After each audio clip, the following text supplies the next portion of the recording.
안녕하세요. 영어의 원리를 알려드리는 리나쌤입니다. 오늘은 제가 if와 가정법이라는 주제를 가지고 왔는데요. 일단 가정법? 그러면은 너무 복잡하고 너무 어렵고 또 공식을 또 외워야 돼? 약간 이런 느낌이 딱 드는 주제예요. 그쵸? 저도 처음에 가정법 공식을 딱 봤을 때 뭔가 좀 복잡해 보이고 이거를 굳이 우리가 외워야 할까? 라는 생각이 굉장히 많이 들었던 파트 중에 하나인데요. 제가 오늘은 여러분들이 이 복잡한 가정법 공식을 굳이 외우지 않고도 여러분들이 이 가정법이 어떻게 만들어졌는지 그 원리를 이해를 해서 자연스럽게 받아들일 수 있도록 오늘 만들어 드리도록 하겠습니다. 정말 여러분 이 영상 끝까지 시청을 해주시면은 가정법은 이렇게 만들어졌구나, 이 복잡한 공식을 내가 이때까지 외울 필요가 없었구나 라는 마음이 들 수 있도록 제가 만들어 드릴 자신이 있으니까요. 오늘 영상 끝까지 시청해 주시고 바로 지금부터 시작해 보도록 하겠습니다. 자, 우선은 여러분 if를 전부 다 가정법으로만 알고 계시는 분들이 있는데요. 틀린 얘기죠. 자, if는 여러분 크게 보면은 두 가지로 나눌 수가 있거든요. 바로 조건문과 가정법으로 나눌 수가 있어요. 조건문과 가정법? 그건 또 뭔 말이야? 자, 되게 간단해요, 여러분. 자, 조건문은 뭐냐면 지금 현재 실현 가능성이 있는 일을 가지고 내가 상대방한테 진짜 조건을 걸듯이 얘기를 해주는 거예요. 그러니까 예를 들어 이런 거 있죠. 야, 너 만약에 여기 청소하잖아? 내가 너한테 $10 줄게. 자, 만약에 네가 청소를 하잖아? 자, 이런 거 여러분, 청소하는 행위는 충분히 우리가 실현 가능성이 있는 얘기잖아요. 그쵸? 자, 그러면 이 조건문에서 네가 만약에 청소하면 내가 $10를 줄게를 영어로 한번 바꿔볼게요. 어떻게 만들면 돼요? 그렇죠? If you clean here, I'll give you $10. 그렇죠? 다시 한번 If you clean here, I'll give you $10 라고 하면 돼요. 자, 이게 조건문이고, 자, 반대로 가정법은 그럼 뭐냐면 실현 가능성이 없어. 그죠? 실현 가능성이 없고 그것에 대해서 뭔가 가정을 하면서 얘기하는 느낌이 바로 가정법이라고 해요. 그러니까 예를 들어서 내가 지금 만약에 새라면 날 수 있을 텐데, 이런 게 가정법이거든요. 우리가 새가 된다는 거는 실현 가능성이 없는 그런 얘기잖아요. 그쵸? 자, 이런 걸 우리가 가정법으로 만들 때 어떤 문장이 나올 수 있을까요? 그쵸? If I were a bird, I could fly. If I were a bird, I could fly. 라는 문장이 나오거든요. 자, 근데 여러분 이 조건문과 이 가정법의 차이점 지금 발견하셨나요? 자, 다시 한번 조건문은 if you clean here 현재 시제와 I'll give you $10 라는 미래 시제 같이 쓰였고, 뒷부분에 우리 아까 가정법은 if I were a bird, I could fly 라는 과거 시제가 쓰였거든요. 그쵸? 지금 이 두 가지의 가장 큰 차이는 바로 시제입니다. 자, 그러면 도대체 왜 이 조건문과 가정법에서 이렇게 시제가 달리 쓰이는지, 이거를 꼭 우리가 도대체 진짜 외워야 되는지, 네, 지금부터 제가 이 원리를 같이 파헤쳐 드리도록 할게요. 여러분 이 가정법이나 조건문을 우리가 뭐 시제를 이렇게 달달달달 외울 필요 없이 진짜 원리를 깨우치면 너무 쉽거든요. 그래서 지금부터 바로 이 원리에 대해서 알아보도록 하겠습니다. 자, 그럼 바로 첫 번째 예시 다시 볼게요. 자, if you clean here, 너가 만약에 청소한다면, 자, 청소를 한다. 이 현재 시점의 느낌을 그대로 가지고 와서 if you clean이라는 현재 동사를 썼고, 그리고 내가 $10 줄게. 의 미래적인 느낌을 그대로 가지고 와서 I will give you 라는 미래적인 동사를 썼습니다. 자, 근데 여기서 의문을 가지시는 분들이 있을 거예요. 자, 뭐냐면 쌤, $10를 아직 안 줬으니까 I will give you $10는 내가 이해가 되는데요. 상대방이 아직 여기 청소를 안 했잖아요. 그러면 if you will clean here 이라고 해서 여기도 미래 시제를 써야 되는 거 아닌가요? 라고 질문을 하시는 분들이 있어요. 자, 이거는 우리 아마 중고등생 때 학교에서 아니면 학원에서 영어 공부할 때 한 번쯤은 들어보셨을 건데요. 우리 if라는 조건 부사절 안에서는 현재가 미래 시제를 대신한다. 이런 거 한번 들어본 적 있죠. 그래서 아무리 상대방이 지금 방 청소를 하지 않았더라도 할 것이라도 if라는 조건 부사절 안에서는 현재 시제가 미래 시제를 대신한다 라는 것도 좀 알고 계시면 좋을 것 같아요. 조건문은 그렇게 복잡하지 않았어요. 자, 그러면 이 과연 가정법은 시제가 도대체 어떻게 된 거냐? 자, 잘 보세요. 만약 여러분, 내가 지금 새라면 이라고 해서 현재 시제를 나타내는 말이 지금 나왔잖아요. 자, 그렇다고 해서 if I am a bird 라고 하면 절대 안 돼요. 왜? 자, I am a bird 라고 하면은 진짜 내가 새인 것 같잖아. 하지만 우리 가정법이라고 하는 것은 실현 가능성이 없을 때 쓰는 것이고 내가 절대 새가 될 수 없음을 나타내기 위한 거기 때문에 절대 여러분 이 가정법에서는 현재 시제를 쓰지 못합니다. If I am a bird가 아니라 한 시점 거꾸로 돌려야 돼요. 그래서 나온 문장이 If I were a bird가 되겠죠. 근데 여기서 또 궁금점을 가져야 돼요. 쌤, I was 아닌가요? am의 과거 형태는 I was가 맞잖아요. 라고 하시는 분들이 있을 텐데, 자, 이것도 여러분, I was a bird라고 하면 난 새였어. 나 옛날에 새였어. 라는 느낌을 줄 수 있기 때문에 여러분 내가 새가 절대 될 수 없다는 것을 강조하기 위해서 절대 실현 가능성이 없다는 것을 나타내기 위해서 진짜 말도 안 되는 were를 쓰게 되는 거예요. 그쵸? 정말 실현 가능성이 없어. 진짜 말도 안 되는 거야. 라고 하기 위해서 진짜 문법에 뭔가 규율을 다 깨 부수고 I was가 아니고 I were를 쓰는구나 라고 생각하시면 되고요. 한 가지 팁을 드리자면 주어가 뭐 3인칭 단수든 아니면은 뭐 복수이든 이런 거 상관없이 인칭이나 수에 상관없이 가정법에서는요. 만약에 비동사가 나온다 그러면은 if절 안에 있는 비동사는 전부 다 were로 가셔야 돼요. 이해되셨나요? 뒷부분도 똑같아요. I can fly 그러면은 내가 진짜 날 수 있을 것 같잖아. 그쵸?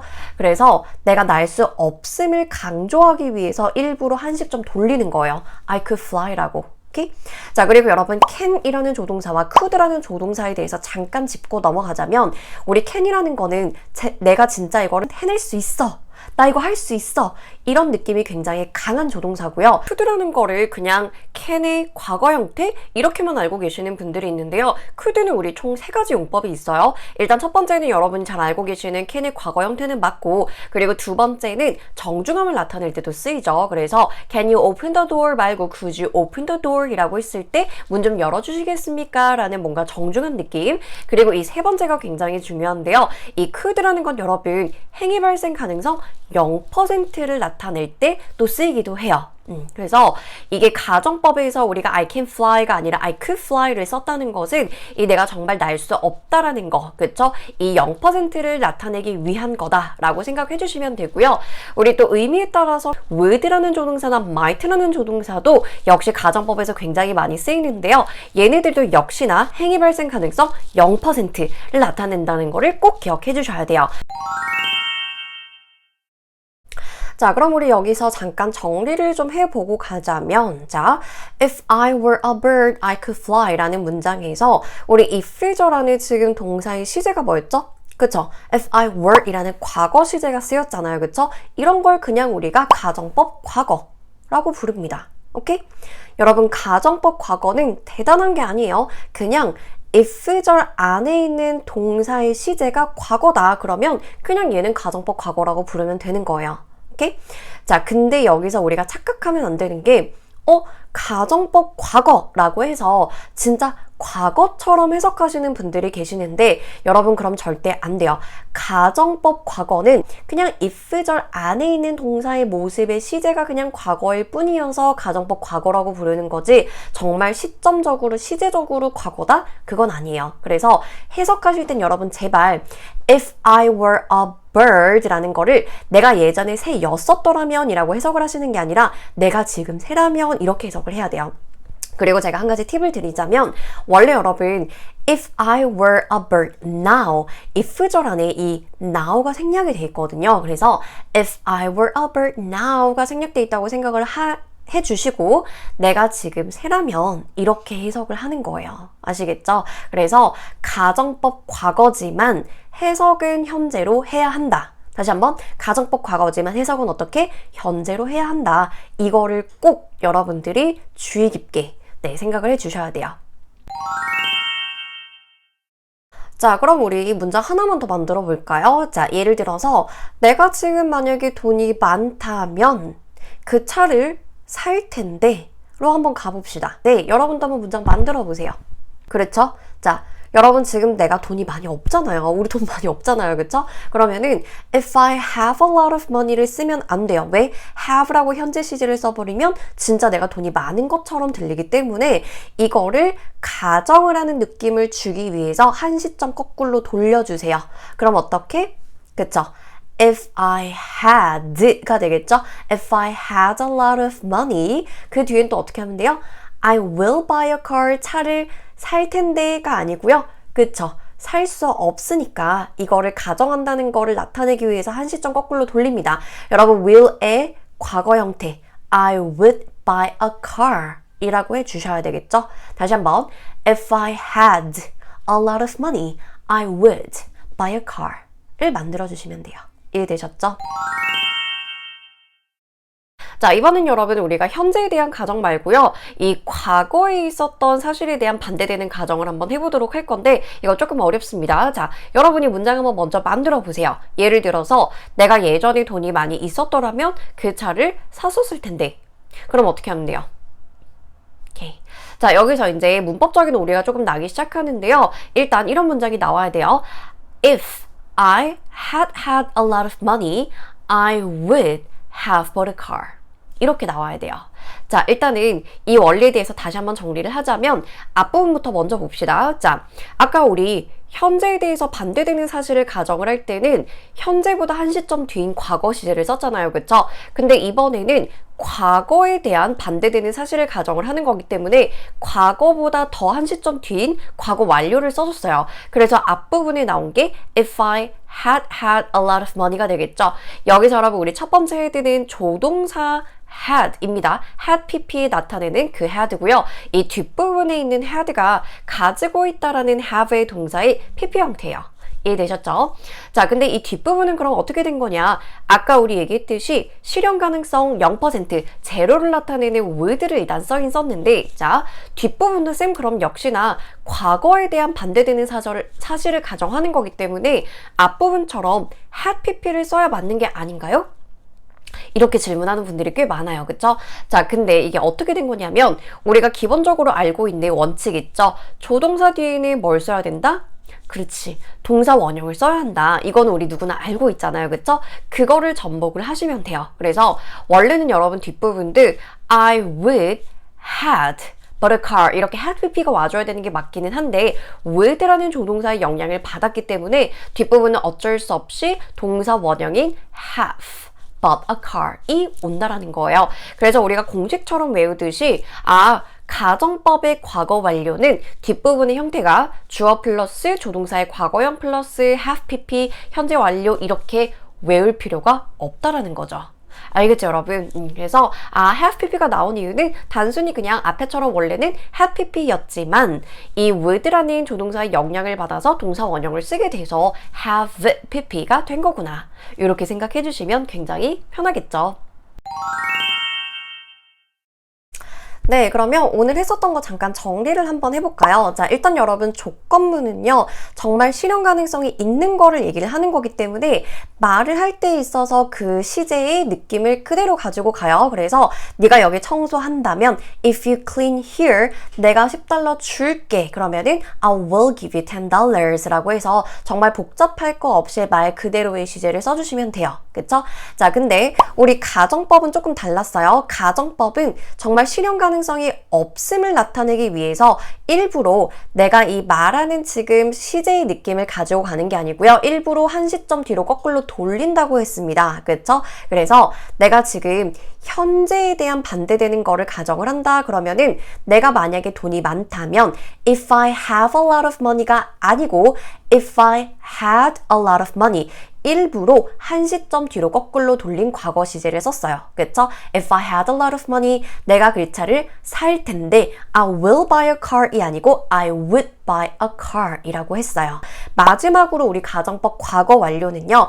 과거 사실에 대해서 반대되는 걸 가정을 하는 거기 때문에 과거보다 더 과거인 과거 완료 시제를 써서 그 가정을 표한다 라고 생각해 주시면 돼요. 그래서 내가 예전에 돈이 많이 있었었더라면 그러면 if I had a lot of money, I would 그 다음 부분에는 원래 과거 완료인 had pp가 나와야 되는데 앞에 있는 조동사 would 영향을 받아서 동사 원형인 have bought a car. I would have bought a car. 이렇게 would 플러스 have pp가 나오게 됐다 라고 생각하시면 돼요. 이해되셨나요? 자, 그리고 우리 또 하나 잊지 말아야 할 것은 가정법 과거라고 해서 과거처럼 해석하는 것이 아니고 가정법 과거는 그쵸, 현재로 해석을 하고 가정법 그런 과거 완료는 어떻게? 그쵸, 과거로 해석을 해야 한다. 이거를 꼭 잊지 마시길 바랍니다. 네, 오늘 이 영상을 통해서 정말 많은 분들이 이 복잡한 가정법 공식을 외우는 게 아니고 정말 쉽게 원리를 깨우쳐서 잘 이해를 해서 머릿속에 입력이 되셨으면 좋겠습니다. 네, 그리고 앞으로도 제가 원리를 정말 깨우쳐드리는 그런 영어를 많이 알려드릴 테니까요. 좋아요, 구독 많이 눌러주시고요. 저는 또 다음 영상에서 뵙도록 할게요. 바이! 네, 오늘 영상 끝난 줄 알았죠? 자, 끝내기 전에 제가 오늘 사실 굉장히 좀 딥한 얘기를 해야 할까 말아야 할까 고민을 좀 되게 많이 했었어요. 그래도 저는 여러분들이 정말 올바른 영문법 공부를 했으면 좋겠다 생각이 들어서 이 딥한 얘기를 한번 해볼까 합니다. 자, 그게 바로 뭐냐면 우리 shall이라는 조동사의 과거 형태인 should라는 조동사에 대한 얘기를 좀 해볼 거예요. 일단 여러분, 우리 앞서서 배웠다시피 could, would, might 이런 애들은 제가 실현 가능성 0%를 나타낸다라고 설명을 드렸잖아요. 근데 우리 should라는 조동사는 실현 가능성이 어느 정도 있는 조동사 거든요. 자, 예를 들어서 이런 예시가 있어요. If it should rain tomorrow, the event will be cancelled 라고 해서 내일 만약에 비가 온다면 그 행사는 취소가 되어질 것이야 라는 예시가 있거든요. 자, 근데 어쨌든 우리 비가 온다면, 내일 비가 온다면 이라는 거는 우리 실현 가능성이 있는 얘기잖아요. 그쵸? 그렇기 때문에 if it should rain, should라는 조동사를 쓸 수 있었던 거예요. 자, 그럼 어쨌거나 should라는 조동사는 would, could, might라는 다르게 실현 가능성이 있음을 나타내는 조동사구나. 여기까지는 입력되셨나요? 자, 그러면 오늘 우리가 배웠던 가정법 과거, 가정법 과거 완료, 즉 실현 가능성이 없는 거를 가정하는 이 애들 안에 과연 여러분 should라는 조동사가 들어갈 수 있을까요? 없을까요? 그렇죠. should라는 거는 실현 가능성이 있음을 나타내는 조동사이기 때문에 감히 이 실현 가능성이 없음을 나타내는 가정법 과거와 가정법 과거 완료 안에 should가 들어가지 못한다는 거예요. 이해되셨나요? 네, 그래서 조금 안타까운 점은요. 대한민국 거의 모든 영문법 책에 보면은 이 가정법 과거와 가정법 과거 완료 속에 이 조동사, 과거형 조동사 부분에 보면은 should라는 조동사가 거의 웬만한 책에 다 들어가 있어요. 왜냐면 단지 그냥 shall이라는 조동사의 과거 형태이기 때문에 그냥 이렇게 리스트를 해놓은 거예요. 근데 사실상 영문법 책에 보면은 이 should라는 조동사가 들어간 가정법 과거, 가정법 과거 완료 예시는 본 적이 없습니다, 여러분. 자, 그래서 과연 이 거의 모든 영문법 책 속에 들어있는 가정법 과거, 가정법 과거 완료 안에 should라는 조동사가 이게 말이 될까 하는 의문을 조심스럽게 남겨봅니다. 그래서 혹시 여러분 공부를 하시다가 가정법 과거나 가정법 과거 완료 안에 should라는 조동사가 혹시라도 있으면은 여기 댓글에 출처와 함께 그 예시를 좀 남겨주세요. 그럼 제가 같이 한번 고민을 해보도록 할게요. 자, 어쨌든 오늘 끝까지 영상 시청해주셔서 너무 감사하고요. 저희는 다음 영상에서 또 뵙도록 할게요. 바이!